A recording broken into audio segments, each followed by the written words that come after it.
Hello students, welcome to Magnet Brains Hindi medium. मैं प्रज्ञा गुप्ता एक बार फिर मुखातिब हूँ आपकी अपनी पुस्तक मंजरी का कक्षा 7 का पाठ 5 निज भाषा उन्नति लेकर। पिछली कक्षा में पिछले वीडियो में हमने इस पाठ का सार पढ़ा था, साथ ही साथ शब्दार्थ पढ़े थे। तो क्रमानुसार हम आ जाते हैं अब अपने प्रश्नोत्तर पर। पाठ का सार जब आपने अच्छे से पढ़ लिया, भावार्थ आपको अच्छे से समझ में आ गया, तो प्रश्नोत्तर का कार्य करना बेहद आसान हो जाता है। तो बढ़ते हैं अपने अगले इस श्रृंखला की ओर। कुछ करने को शीर्षक के अंतर्गत यहाँ पर अब सोचने वाली बात है कि ये हमसे क्या कराने वाले हैं। तो हम देखते हैं, निम्नांकित स्थितियों पर छोटे समूहों में चर्चा कीजिए। यानी आपकी क्लास गतिविधि के अंतर्गत ये गतिविधि जो कार्य परियोजना आपको यहाँ पर दी जा रही है, या आप बहुत अच्छे से इसको एक्सप्लेन कर पाएंगे। कब? जब आप अपनी कक्षा में कुछ 4-4, 5-5 बच्चों का समूह बना सकते हैं। निष्कर्ष को 5-7 पंक्तियों में लिखिए, यानी और जो आपकी बातचीत का जो निष्कर्ष यानी कि निचोड़, जो सार निकले, एक्सट्रैक्ट निकले, वो यहाँ पर 5 से 7 पंक्तियों में आप लिख सकते हैं। विचार है ऐसा घर जिसमें सब मिलकर कार्य करते हैं। ये विचार आपके समक्ष प्रस्तुत कर दिया गया है। ये एक विचार है। अब क्या करना है आपको कि आपको इसमें छोटे छोटे समूहों में चर्चा करनी है। 4 से 5 बच्चों का, 5 से 6 बच्चों का एक समूह बना लीजिए और इस पर विचार करिए कि ये जो वाक्य है, ऐसा घर जिसमें सब मिलकर कार्य करते हैं, ये इसका क्या निष्कर्ष निकलेगा।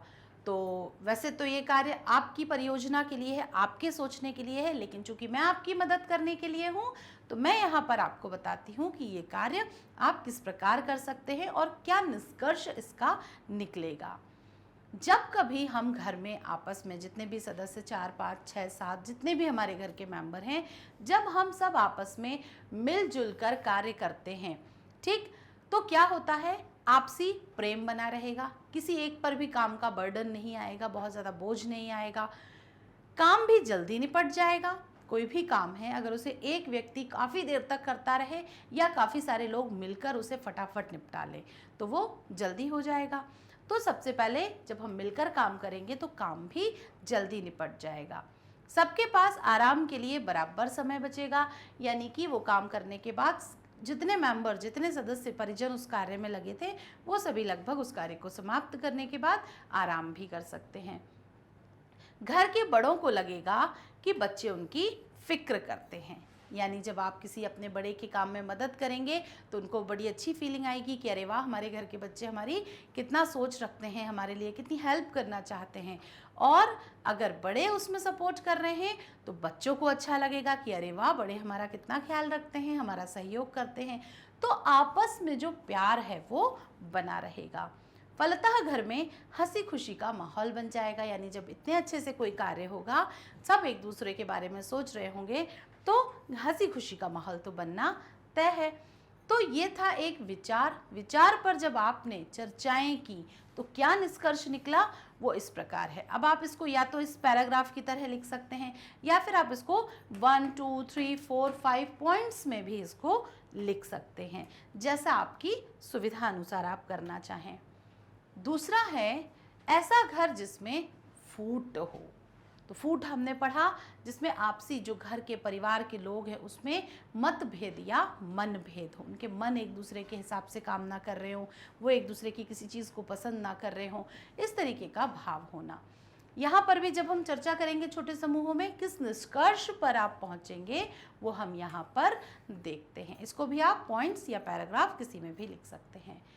यह कहा जा सकता है कि जिस घर में आपस में फूट होती है, जहाँ के लोग आपस में अंदर किसी ना किसी बात पर राग द्वेष चल रहा हो उनके अंदर, इसको इसकी बात पसंद नहीं, उसको उसकी बात पसंद नहीं, तो ऐसा कुछ जब भी चल रहा हो, आपस में विचारों में अंतर बहुत ज़्यादा आ गया हो, रिश्तों में दूरियां बहुत ज़्यादा आ गई हों, तो क्या होगा, सबसे पहली चीज़, ऐसा घर कभी उन्नति नहीं कर सकता। उस घर की प्रोग्रेस जो है वो वहीं पर रुक जाएगी। ऐसे घर में शांति तो बहुत दूर की बात है, हंसी खुशी का भी कोई पल नहीं आएगा। परिवार में आपने देखा होगा, जब कभी आपकी पूरी फैमिली एक साथ इकट्ठी होती है, आपका पूरा अगर संयुक्त परिवार है तो बहुत अच्छी बात है। जब सब मिलते हैं तो कैसे हंसी के कह कहे लगते हैं, मज़ा आता है, मजाक होता है, हंसी मजाक होता है, सब मिलकर खाना खाते हैं, मिलते जुलते हैं, कितना मज़ा आता है। लेकिन अगर जब किसी घर में आपस में फूट हो तो ना वो लोग साथ बैठेंगे, ना कभी डाइनिंग टेबल पर साथ होंगे, ना खाना खाएंगे, आपस में उनमें खींचतान तनाव जैसा बना रहेगा, जिसके कारण उनके घर में कोई हंसी खुशी का पल नहीं आएगा। घर के सभी सदस्य अनमने रहेंगे। इसने ये कह दिया, उसने बुरा मान लिया, उसने ये कहा था, वो बुरा मान के बैठा है, उसने वो कहा था इसलिए ये उससे बात नहीं करेगा। तो आपस में खींचतान का माहौल रहेगा, जिसकी वजह से कोई किसी को देखकर ना मुस्कुराएगा, ना हंसी के कह कहे गूंजेंगे। घर परिवार का जो माहौल है वो बहुत बेकार हो जाएगा। बच्चों का मानसिक विकास भी प्रभावित होगा। बच्चे अपने बड़ों से सीखते हैं, घर का माहौल जैसा देखते हैं, घर में आपस में लोगों का बॉन्ड वो जिस तरीके से देखते हैं कि कौन कितना जुड़ाव किस की तरफ है, वही देखकर बच्चे सीखते हैं। लेकिन अगर घर में ही ऐसा माहौल चल रहा होगा तो बच्चों का मानसिक विकास प्रभावित होगा। उन्हें लगेगा रिश्ते ऐसे ही होते हैं, बात ऐसे ही की जाती है, अगर कोई काम नहीं हुआ तो बात करना बंद कर दो, उसकी बुराई करो, ऐसा करो। तो ये माहौल बच्चे जो है वो नकारात्मक माहौल सीखने लगेंगे। और जाहिर सी बात है, नकारात्मकता जब उनके मस्तिष्क पर हावी होगी तो उनका मानसिक विकास रुक जाएगा। बड़े बुजुर्गों की सेवा नहीं होगी। घर में जो बड़े बुजुर्ग हैं, कोई सोचेगा वो कर ले, वो सोचेंगे वो कर ले। तो इस प्रकार इफेक्टेड कौन होगा उससे? घर के बड़े बुजुर्ग। उनकी सेवा प्रॉपर तरीके से नहीं हो पाएगी। साथ ही साथ बाहर वाले उनका मजाक उड़ाएंगे। उनके घर की बातें जब बाहर निकलेंगी तो आपसी समाज के, सोसाइटी के जो लोग हैं, कहीं ना कहीं वो हंसी के पात्र वो लोग बन जाएंगे कि इनके घर में बच्चों के साथ ऐसा होता है, बड़ों के साथ ऐसा होता है।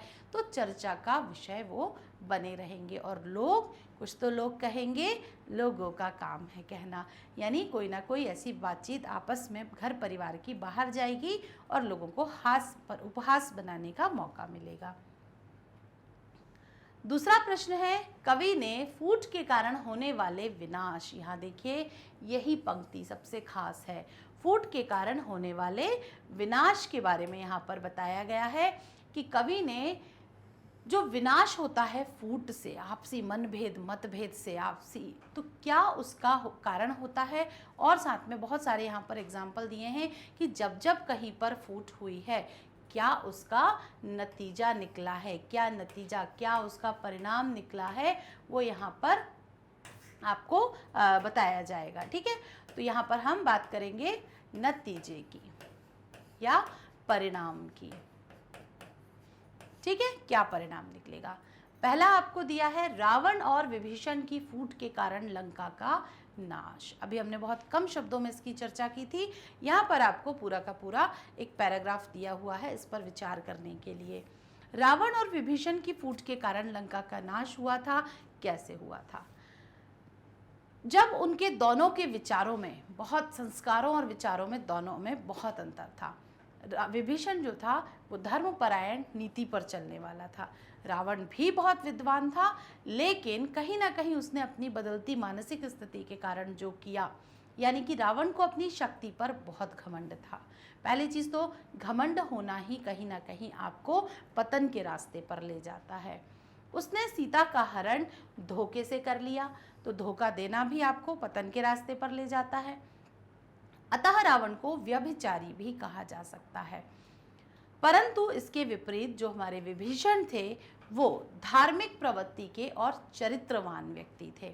साथ ही साथ रावण द्वारा जब सीता का अपहरण किया गया तो सबसे पहला समझाने वाला जो व्यक्ति था वो विभीषण था कि आपने जो किया है भैया वो गलत किया है, उस स्त्री को वापस लौटा आइए वरना हमारा विनाश तो तय है। लेकिन रावण ने उसकी एक भी ना सुनी।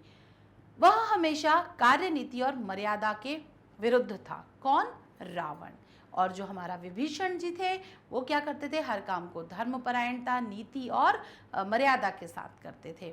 तो अंत में परिणाम क्या हुआ वो हमारे सामने है। किसकी पुतला किसका जलाया जाता है दशहरे के दिन? रावण का। इसलिए रावण से उसने अनुरोध किया कि वह सीता को वापस भेज दे, परंतु रावण ने उसे कायर कहकर दुत्कार दिया। जब विभीषण ने रावण को समझाया तो रावण ने कहा, तुम तो कायर हो, उस राम से डर गए हो, इसीलिए तुम मुझे ये सब बातें कर रहे हो। रावण द्वारा दुत्कारे और अपमानित किए जाने पर, दुत्कारना यानी कि बातों को इग्नोर कर देना, ध्यान न देना, और अपमानित यानी कि अपमान करना। तो जब रावण द्वारा ये व्यवहार किया तो आहत विभीषण राम के पास पहुंच गया और उसने रावण और लंका से जुड़े सारे रहस्य वहां पर बता दिए कि लंका, उनका महल में प्रवेश का रास्ता कैसा है, रावण किस प्रकार मारा जा सकता है, जिसके फलस्वरूप रावण युद्ध में राम के द्वारा मारा गया। रावण का सर्वनाश ही दोनों भाइयों के बीच का दुष्परिणाम था, यानी इन दोनों भाइयों के बीच में जो फूट थी, जो मनभेद और मतभेद थे, उसकी वजह से ही रावण का पूरा सोने की लंका का विनाश हो गया। तो आपको समझ में आ गया होगा ये कि किस प्रकार जो आपसी फूट है वो इतने बड़े राज्य का, सोने की लंका का भी सर्वनाश कर सकती है। अगला है कौरव और पांडवों की फूट के फलस्वरूप महाभारत का युद्ध। आप सबने अभी जब टीवी पर आपने महाभारत कभी ना कभी देखी होगी और आप बहुत अच्छे से समझ गए होंगे कि जो महाभारत का युद्ध है वो कौरव और पांडवों के बीच हुआ था। वो आपस में चचेरे भाई थे। कौरव जो थे वो हमेशा से पांडवों से ईर्ष्या करते थे। ईर्ष्या यानी कि जलन, बैर का भाव रखना, जलना उनसे हमेशा। उन्होंने उनके हिस्से का राज्य हड़प लिया था। नियम क्या कहता है कि जो राज्य है, जो पिता से प्राप्त हुआ है, वो सभी भाइयों में बराबर बराबर बांट दिया जाए, जिससे किसी भी प्रकार की विवाद की स्थिति उत्पन्न ना हो। लेकिन यहाँ पर जो राज्य था वो पूरा का पूरा किसे चाहिए था? कौरवों को चाहिए था, जिस कारण उन्होंने पांडवों का राज्य, स्वयं का राज्य तो उनके पास था ही, पांडवों का राज्य हड़पने के लिए भी उन्होंने उन्हें कई प्रकार की तकलीफें दी, उनका बार बार अपमान किया। कौरवों के अन्याय की हद जब हो गई, जब उन्होंने उनके द्वारा परिश्रम से स्थापित किया गया जो राज्य था, उन्होंने जुआ खेलने के लिए बुलाया। आपने उस सीरियल में देखा होगा कि किस प्रकार जुआ खेलने के लिए युधिष्ठिर को बुलाया जाता है और जो पासे थे उनको इस तरीके से चला जाता है कि युधिष्ठिर की हर जो चाल थी वो उसमें हार होती गई उनकी। और जब हार होती गई तो जुए में उन्होंने एक एक करके अपनी सभी चीज़ें, परिवार, पत्नी, भाई, राज्य, ये सब एक एक करके वो हारते चले गए। और भरे दरबार में द्रौपदी का भी अपहरण किया गया। महाभारत के युद्ध के जो प्रमुख 2-3 कारण हैं वो यहाँ पर चर्चा की गई कि जब इस तरीके से उन दोनों भाइयों के बीच जो फूट डली और उसकी ईर्ष्या भावना के कारण जो ये महाभारत का युद्ध हुआ, उसका दुष्परिणाम आपके सामने है।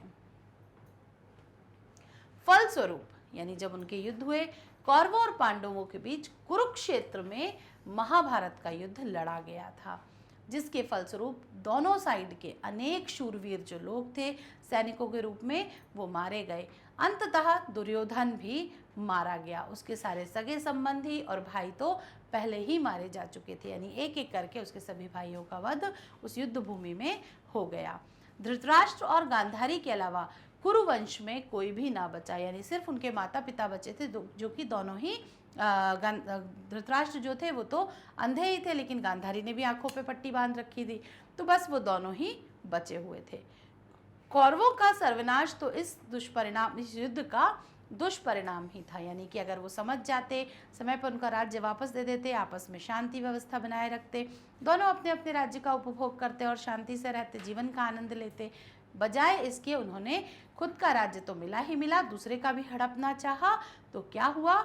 युद्ध उसका परिणाम हुआ और युद्ध का दुष्परिणाम जान की हानि तो होना ही था। पांडवों के पुत्रों का भी कम उम्र में मारा जाना, जो पांडव के पुत्र थे, जो 5 पांडव थे, पांडु के पुत्र कहलाते थे, वो भी कम उम्र में मारे गए। विश्व के अनेक शूरवीरों का मारा जाना एक और भयावह था। इस जो युद्ध हुआ था उसमें कई, इन सब के अलावा कई अन्य भी जो शूरवीर थे उनकी भी हत्या हो गई थी, उनका भी वध किया जा चुका था। अगला युद्ध जो कि हमारे भारत में बड़ा प्रसिद्ध 2-3 जो किस्से हैं वो यहाँ पर दिए गए हैं। पृथ्वीराज और जयचंद की आपसी फूट के कारण यवनों का भारत आगमन। पृथ्वीराज और जयचंद की आपसी फूट का कारण था जयचंद की पृथ्वीराज के बढ़ते शौर्य से ईर्ष्या करना। युद्ध का एक कारण, आपसी फूट का एक कारण ये एक चीज़ है ईर्ष्या। ईर्ष्या का मतलब होता है जलन, किसी का कुछ देखकर जल भुन जाना कि इसके पास ऐसा क्यों हो गया। तो वो भावना हमेशा आपको पतन के रास्ते पर ले जाती है, वो हमेशा आपके लिए नुकसानदायक ही होती है। उनके बीच द्वेष का प्रमुख कारण, द्वेष यानी जो मनमुटाव था उनके बीच, उसका प्रमुख कारण था जयचंद की जो पुत्री थी संयोगिता, उसको भी इसका युद्ध का कारण माना गया है। संयोगिता जो थी वो पृथ्वीराज से प्रेम करती थी और पृथ्वीराज और जयचंद आपस में दुश्मन थे, परंतु जयचंद ने उसके साथ स्वयंवर में पृथ्वीराज को आमंत्रित नहीं किया। पृथ्वीराज ने संयोगिता का अपहरण करके और उसके साथ विवाह कर लिया। फलस्वरूप अब तक जयचंद की नफरत पृथ्वीराज के लिए और भी ज्यादा बढ़ गई। इसका प्रतिशोध यानी कि बदला उसने इस तरह लिया कि मोहम्मद गौरी ने पृथ्वीराज पर जब आक्रमण किया तो जयचंद ने भी इस आक्रमण में मोहम्मद गौरी का साथ दिया, जबकि ये दोनों भारतीय थे, चाहे तो एक दूसरे की मदद कर सकते थे, लेकिन आपसी ईर्ष्या, जलन और विवाद के कारण मोहम्मद गौरी ने जब आक्रमण किया पृथ्वीराज पर तो जयचंद ने मोहम्मद गौरी का साथ दिया। मोहम्मद गौरी पहले भी पृथ्वीराज से युद्ध करके 2 बार पराजित हो चुका था, लेकिन इस बार जब जयचंद ने उसकी सहायता की तो वो पृथ्वीराज को हराने में सफल रहा। यानी पहले जब पृथ्वीराज और मोहम्मद गौरी का युद्ध हुआ तो पृथ्वीराज जीत गए थे, लेकिन इस बार जयचंद ने यानी कि अपने ही व्यक्ति ने साथ देकर दुश्मन के सामने उनको हारने पर मजबूर कर दिया, जिसका दुष्परिणाम यह हुआ कि भारत के कई हिस्सों पर यवनों का साम्राज्य स्थापित हो गया। यानी बाहरी लोग आए और हम पर राज करने लगे। यहाँ तक कि गौरी यानी मोहम्मद गौरी ने जयचंद को भी नहीं छोड़ा। यानी अब ऐसा नहीं था कि जयचंद ने मोहम्मद गौरी का साथ दिया तो मोहम्मद गौरी और उनके बीच में काफ़ी मित्रता का रिश्ता कायम हो गया, वो तो मित्र कभी हो ही नहीं सकते थे। तो मोहम्मद गौरी ने जयचंद को भी नहीं छोड़ा और उसके राज्य पर भी आक्रमण किया और उसका राज्य भी हड़प लिया, यानी कि बुरे काम का बुरा नतीजा। इस प्रकार के विषयों पर शिक्षक शिक्षिका के साथ चर्चा करके फूट के कारण और उनके दुष्परिणामों को संक्षेप में लिखिए। यानी आप यहाँ पर अपने शिक्षक शिक्षिका से चर्चा करके पैराग्राफ में या फिर पॉइंट्स में इनको लिख सकते हैं कि आपसी फूट के कारण क्या क्या थे, और साथ ही साथ ये प्रश्न जो है वो आप अपनी इतिहास शिक्षक से भी चर्चा करके यहाँ पर लिख सकते हैं। साथ ही साथ इसके दुष्परिणाम, तो युद्ध का दुष्परिणाम हमेशा राज्य की हानि, जानमाल की हानि, प्रजा की हानि और राज्य का जो खजाने हैं उनका लुट जाना, जो महिलाओं का विधवा हो जाना, बच्चों का अनाथ हो जाना, इस तरीके के दुष्परिणाम यहाँ पर आप लिख सकते हैं। क्योंकि कभी भी युद्ध कोई भी हो, आपसी फूट कोई भी हो, उसका परिणाम कभी अच्छा हो ही नहीं सकता। तो इस प्रश्न को आप अपनी कक्षा में बच्चों के साथ चर्चा करके, शिक्षक शिक्षिकाओं के साथ चर्चा करके इसका बेहतर उत्तर आप स्वयं कर सकते हैं। इस कविता के आधार पर 2 सवाल बनाइए। जवाब देना भी एक कला है, साथ ही साथ प्रश्न पूछना भी एक कला है। तो यहाँ पर इस कविता को जो अभी आपने सुना, समझा, भावार्थ देखा, आपने जो अभी सामान्य चीज़ें परिचय प्राप्त किया, उस आधार पर 2 प्रश्न बनाना बेहद आसान है। यहाँ मैं आपकी मदद करती हूँ। पहला प्रश्न हम बनाएंगे, सब प्रकार की उन्नति का आधार क्या है। यानी ये कॉमन प्रश्न है कि अगर आपको ओवरऑल डेवलपमेंट यानी हर तरह से अपना विकास करना है तो उस उन्नति का आधार क्या है, मतलब ये कौन सी ऐसी चीज़ है जिसे आप करने के बाद हर तरह से सफल हो सकते हैं। दूसरा प्रश्न है, कवि के अनुसार घर परिवार के सदस्यों को आपस में किस भाषा में बातचीत करनी चाहिए। यानी घर परिवार के लोग जब साथ बैठ रहे हैं, मिल रहे हैं, तो वो आपस में कौन सी भाषा का प्रयोग करके बातचीत करें आपस में। तो ये 2 प्रश्न हैं। आप और भी प्रश्न बना सकते हैं। चूँकि आपकी पुस्तिका में सिर्फ 2 सवाल बनाने के लिए कहा गया है तो यहाँ हमने 2 बनाए हैं, लेकिन आप कुछ और सवाल बनाकर भी अपना स्वयं का मूल्यांकन कर सकते हैं कि आप सवाल बनाने में कितने एक्सपर्ट हो गए हैं। विचार और कल्पना। यदि आपको अपनी बात हिंदी, संस्कृत, अंग्रेजी में से किसी एक भाषा में कहने के लिए कहा जाए तो आप किस भाषा को चुनेंगे। देखिए, आप लोग इंग्लिश मीडियम स्कूल में पढ़ते हैं, इंग्लिश में भी आप कंफर्टेबल हैं। आप स्कूल में संस्कृत पढ़ते हैं तो आप संस्कृत भी बोल सकते हैं। चूँकि हिंदी हमारी प्रमुख भाषा है इसलिए हिंदी भाषा को चुनेंगे आप, क्योंकि हिंदी हमारी मातृभाषा है और साथ ही साथ हमें इसकी छोटी छोटी बातों का, बारीकियों का बहुत अच्छे से ज्ञान है, जो कि होना भी चाहिए। तो आप इसका उत्तर किस प्रकार लिखेंगे कि मैं अपना उत्तर देने के लिए सर्वप्रथम हिंदी भाषा का चुनाव करूंगा। निज भाषा की उन्नति से क्या क्या लाभ होगा? निज भाषा यानी मेरी अपनी भाषा, उसका जब उन्नति, उसका विकास होगा तो उसके क्या क्या लाभ होंगे। तो जब हम अपनी भाषा का विकास करेंगे तो उसकी उन्नति करने से सबसे पहले तो धर्म, मान सम्मान और कार्य व्यवहार में उन्नति होगी। धर्म में वृद्धि कैसे होगी? जितना अधिक हम अपनी भाषा का विकास करेंगे उतने ज़्यादा साहित्य, धर्म ग्रंथ लिखे जाएंगे। धर्म ग्रंथों में लिखी रहती हैं हमेशा अच्छी अच्छी बातें, जो कि हमारे जीवन के विकास के लिए बहुत आवश्यक होती हैं।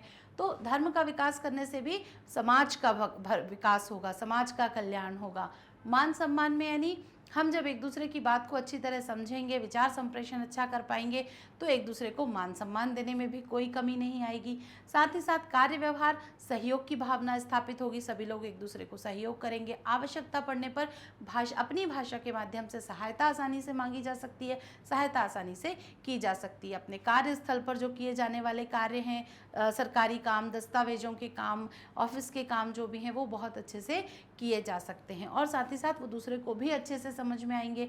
कई बार ऐसे पेपर्स या ऐसे डॉक्यूमेंट्स होते हैं जो अन्य भाषाओं के होते हैं और हम उनको पढ़ने में, समझने में उतने सक्षम नहीं होते, लेकिन जब हमारी अपनी खुद की भाषा में वो चीज़ें होंगी तो हम उन्हें बेहतर तरीके से समझ पाएंगे और कार्यान्वित कर पाएंगे। तो अपनी भाषा की उन्नति करने से किन किन चीज़ों की उन्नति होगी? धर्म की उन्नति होगी, मान सम्मान की उन्नति होगी और कार्य व्यवहार की उन्नति होगी। तो मुझे लगता है अब आपको ये उत्तर बहुत अच्छे से समझ में आ गया होगा कि किस प्रकार इन तीन चीज़ों का विकास सिर्फ भाषा का विकास कर लेने से हो जाएगा। हमें अपनी भाषा का प्रसार, प्रसार का मतलब होता है फैलाव, उसका एक्सटेंशन, कहाँ से कहाँ तक करना चाहिए ना, उसका फैलाव। हमें अपनी भाषा का प्रसार कहाँ कहाँ करना चाहिए? तो हमें अपनी भाषा का प्रसार सबसे पहले सरकारी कामकाज, जो हमारे देश के सरकारी कामकाज हैं, अदालतें हैं जहाँ पर कोर्ट कचहरी में केस वगैरह लड़े जाते हैं, वहाँ पर इनका विकास करना चाहिए। साथ ही हमें यह प्रयास करना चाहिए कि हिंदी भाषा का विस्तार जो है वो सिर्फ देश में ही नहीं, अपने देश में ही नहीं, बल्कि विदेशों में हो। आपने देखा होगा जब हमारे पूर्व प्रधानमंत्री अटल बिहारी वाजपेयी जी हैं या वर्तमान प्रधानमंत्री हमारे नरेंद्र मोदी जी हैं या फिर स्वामी विवेकानंद के भी कुछ अगर हम भाषण वगैरह देखें तो विदेशों में जाकर भी उन्होंने अपनी स्वयं की भाषा में, अपना हिंदी भाषा में जब भाषण दिया तो पूरे विश्व ने अपने आप को उनकी तारीफ करने से नहीं रोक पाया। तो हमारी जो हिंदी भाषा है उसका विस्तार सिर्फ हमें अपने देश में ही नहीं बल्कि विदेशों तक उसका विस्तार करना है और करना चाहिए। ठीक है, तो यहाँ तक आपको प्रश्न अच्छे से समझ में आ रहे होंगे। कवि ने अपनी भाषा के अतिरिक्त किसको किसको बढ़ाने की बात की है, यानी अपनी भाषा का विकास तो करें ही करें, साथ ही साथ उस भाषा के विकास से कौन कौन सी चीज़ों का विकास होगा। तो अभी हमने पढ़ा कवि ने भाषा के अतिरिक्त धर्म, मान सम्मान, एकता आदि को बढ़ाने की बात की है। धर्म का मैंने भी आपको जैसा कि बताया, मान सम्मान बताया, एकता, एकता क्या होती है? यूनिटी। जब हम एकता की भावना को बढ़ाएंगे, हम एक होकर रहेंगे, एक भाषा का प्रयोग करेंगे तो भारत में ही नहीं बल्कि विदेशों में भी हमारा परचम लहरा जाएगा। ठीक है, तो यहाँ इन तीनों चीज़ों को बढ़ाने की बात कवि के द्वारा की जा रही है। कवि ने महाभारत के युद्ध का क्या कारण बताया था? अभी हमने जो विस्तार से चर्चा की उस आधार पे आप इस उत्तर को यहाँ पर आपको संक्षेप में लिखना है कि कवि ने महाभारत के युद्ध का कारण कौरव और पांडवों के बीच जो फूट थी, जो मतभेद था उनके बीच, उसको बताया। अगर वे आपस में मिलजुल कर प्यार से रहते, राज्य जो था उसको आधा आधा ले लेते, दोनों अपने अपने राज्य में शांति से राज्य करते रहते, प्रजा भी खुश रहती, वहाँ पर सुख शांति का वातावरण भी रहता, वो राज्य भी करते और विकास भी करते। लेकिन उनकी फूट ने उस पूरा कुरुक्षेत्र का युद्ध कराकर, महाभारत का युद्ध कराकर हर एक चीज़ का सर्वनाश कर दिया। निम्नांकित पंक्तियों का आशय स्पष्ट कीजिए। आशय का अर्थ होता है अर्थ, आशय का मतलब होता है अर्थ या व्याख्या करना उस चीज़ की कि आप इन पंक्तियों से क्या समझते हैं। पंक्ति है निज भाषा उन्नति अहे सब उन्नति को मूल। यानी यहाँ पर जब हम इसका उत्तर लिखेंगे तो इस पंक्ति का प्रयोग करेंगे कि कवि का आशय यह है कि, यहाँ से उत्तर शुरू होगा। निज भाषा के प्रचार प्रसार से अपने धर्म, मान सम्मान, कार्य व्यवहार आदि में उन्नति होती है या उन्नति होगी। जब आप ये तीन चीज़ों को बढ़ाएंगे तो अपने आप ही इन तीन चीज़ों का भी विकास होने लगेगा। जैसे जैसे हमारी भाषा समृद्ध होगी, विकसित होगी, और इन चीज़ों का भी विकास होने लगेगा। ठीक है, आगे बढ़ते हैं। अगला है जो जग में धन मान और बल आपुन राखन होए तो अपने घर में भूले हु फूट करु जानी कोय। यानी कि कवि इन पंक्तियों के माध्यम से कहना चाहता है, इन पंक्तियों का आशय यह है कि यदि संसार में अपने धन, मान और बल की रक्षा करनी है तो अपने घर में भूल से भी फूट मत डालो। यानी जो परिवारजन हैं उनके साथ मिलकर एकता से रहो, कभी भी आपसी विवाद, विषाद, मन में किसी बैर भाव को जगह मत दो। यानी कि जब ऐसी कोई चीज़ मन में, हृदय में आ जाती है, किसी भी प्रकार का बैर भाव, तो परिवार का विनाश होने लगता है। तो यहाँ पर कवि ने क्या कहा है कि जब भी हमें अपने धन, मान और बल की रक्षा करनी है तो हमें आपस में मिलजुल कर रहना है। किसी भी स्थिति परिस्थिति में घर के व्यक्तियों में आपस में कोई भी फूट नहीं पड़नी चाहिए। शब्दों के तत्सम रूप लिखिए। देखिए, एक होते हैं तद्भव रूप, ठीक है, तद्भव रूप, और दूसरे होते हैं तत्सम रूप। तत्सम रूप वो होते हैं हिंदी में जो कि सीधे वो शब्द संस्कृत से हिंदी में आए हैं। ठीक है, जैसे कि कर्म, क्या कहेंगे आप उसको? कर्म। यद्यपि, यद्यपि। सुबरन, स्वर्ण। आरज, आर्य। हिये यानी कि हिय, हृदय। जल, नीर। मीत यानी मित्र, और धर्म यानी कि धर्म। तो ये शब्द जो हैं ये आपके तद्भव शब्द हैं यहाँ पर, और इस तरफ की श्रेणी में जो ये दिए गए हैं ये कौन से शब्द हैं? ये तद्भव, तत्सम शब्द हैं। निज भाषा उन्नति अहे सब उन्नति को मूल, बिन निज भाषा ज्ञान के मिटे न हिय को शूल।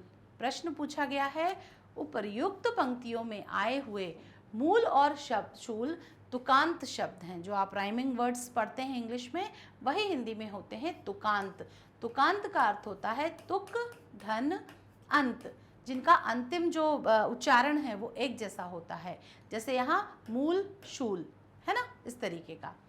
कविता में ऐसे ही तुकांत शब्द छांटकर, यानी तुकांत शब्द छांटकर उन शब्दों के आधार पर कुछ पंक्तियाँ रचिए। वैसे तो ज़्यादातर कविताएं जो होती हैं वो तुकांत होती हैं, उनमें हर दूसरी जो पंक्ति होती है वो पहली वाली के अंतिम शब्द से ही मिलती जुलती होती है। तो यहाँ पर हमें दो पंक्तियाँ खोज कर लिखनी है।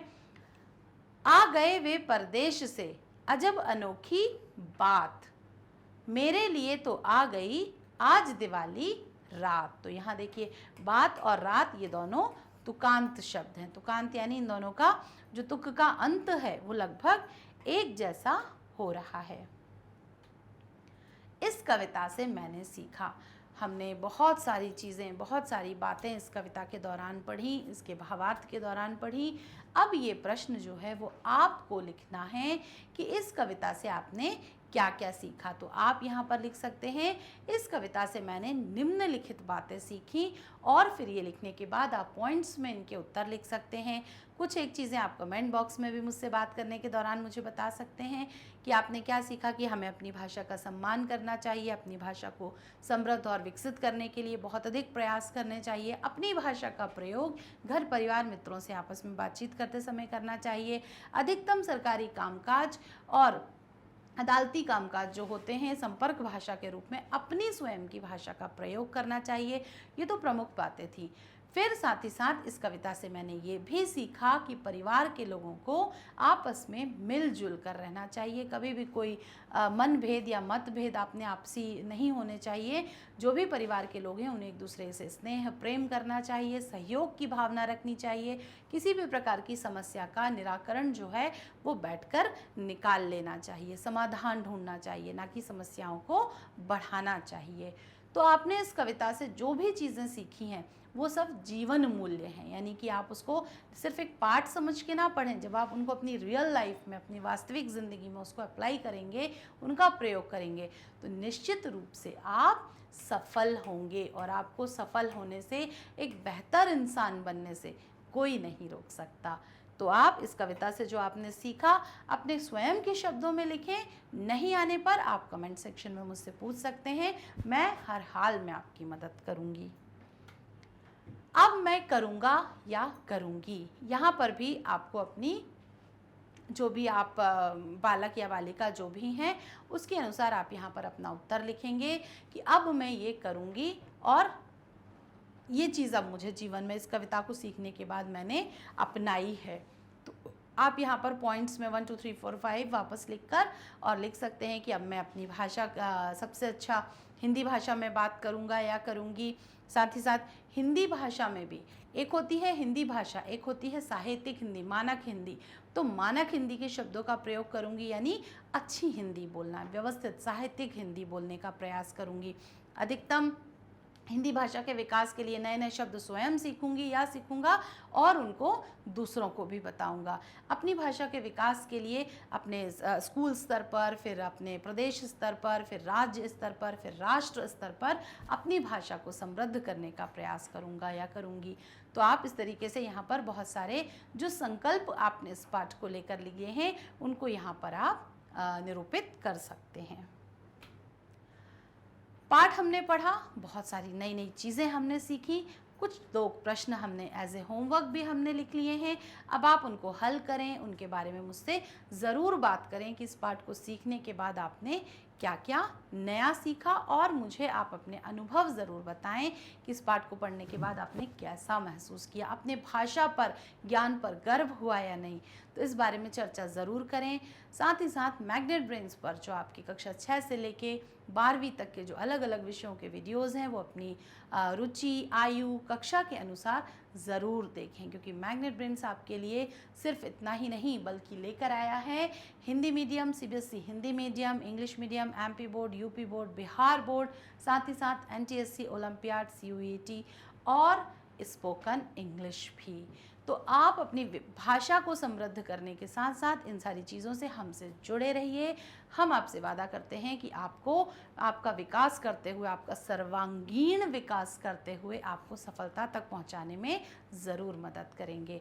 आप हमसे संपर्क करने के लिए फेसबुक, इंस्टाग्राम, ट्विटर और टेलीग्राम की मदद भी ले सकते हैं। बुक्स और ई बुक्स पाने के लिए आप डिस्क्रिप्शन बॉक्स में दी गई लिंक का भी प्रयोग कर सकते हैं।